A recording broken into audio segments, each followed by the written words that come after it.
করি, তোমরা নিজেরাই কেন ডিসাইড করে নাও যে আমি কি পড়বো, আমি কিভাবে জীবন কাটাবো? তোমরা একবারও ভেবেছো তোমাদেরকে খুশি রাখার চক্করে আমি নিজে খুশি আছি কিনা, আমার এই বাড়িতে কেমন লাগছে, আমি এই সম্পর্ক থেকে কি চাই, সেগুলো কি একবার জানার চেষ্টা করেছো? তোমার কাছে তোমার মা খুশি থাকলেই হলো। আর তোমরা আমাকে এমন ভাবে ট্রিট করো যেন আমি একটা বাচ্চা, বিয়ের আগে যেন কোনো জীবনযাপনই করিনি আমি। আর আজ থেকে আমার যেটা চাই আমি সেটাই করব, আমার যেটা পড়তে ভালো লাগবে আমি সেটাই পড়বো। এবার তুমি যদি এটা তোমার মাকে ভালোভাবে বলতে পারো তো ভালো, নাহলে আমি বলে দেবো। তুমি ভালো ছেলে সেজেই থেকো, আমি খারাপ বউ হয়ে যাব, তাতে আমার কোনো প্রবলেম নেই।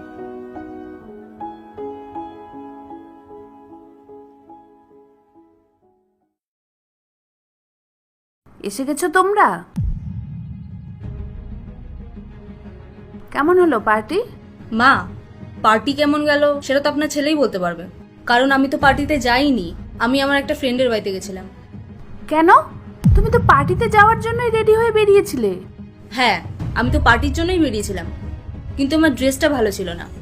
যদি এই ড্রেস পরে আমি আপনার ছেলের সাথে পার্টিতে যেতাম তাহলে ওকে ইনসাল্ট হতে হতো। সেই জন্যই ও আমাকে আমার ফ্রেন্ডের বাড়িতে ছেড়ে একা পার্টিতে গেছিল। আমি তো ভালো করেই জানি তুমি নিজে তোমার বান্ধবীর বাড়িতে যেতে চেয়েছিলে। আমি আমার ছেলেকে না খুব ভালো করেই চিনি। আপনি জানেন না, আপনার ছেলে আপনার সামনে একরকম আর আমার সামনে আর এক রকম। আমি আপনাদের কথা অনুযায়ী এখন আর চলতে চাই না। আমি আপনাদের চক্করে পড়ে আমার খুশিগুলোকে বলিদান দিতে পারবো না। না আমি আপনাদের বদলাতে পারবো, না আপনাদের চিন্তা ভাবনা। আপনার ছেলে তো আপনার কাছে ভালো ছেলে নিশ্চয়ই, কিন্তু একজন ভালো হাজবেন্ড না।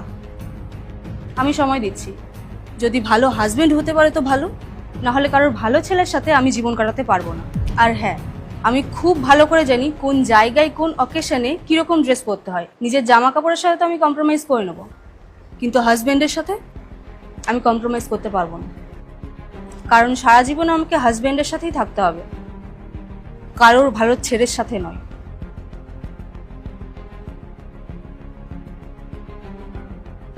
মা, কিছু কিছু জায়গায় না ড্রেস কোড থাকে, সব সময় কুর্তি শাড়ি এগুলো পরে যাওয়া যায় না। আর ওই ড্রেসটা আমি রিয়াকে দিয়েছিলাম পরার জন্য।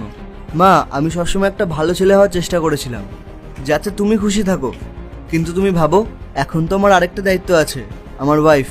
তাই এখন আমাকে শুধু তোমাদের জন্য না, ওর জন্যও ভাবতে হবে, ওর জন্যও চিন্তা করতে হবে। তাই আজকের পর থেকে তুমি প্লিজ ওকে কিছু বলো না।